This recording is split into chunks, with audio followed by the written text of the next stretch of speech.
Find the wiring markings on the lower part of the rear panel. Remove the rear panel by removing the 8 screws at the panel.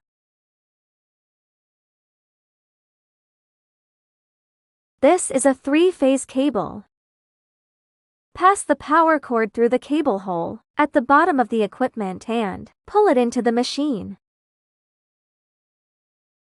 P, L1, L2, L3. Connect P.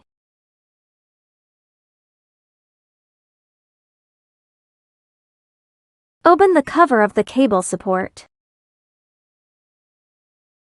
Connect L1. Connect L2.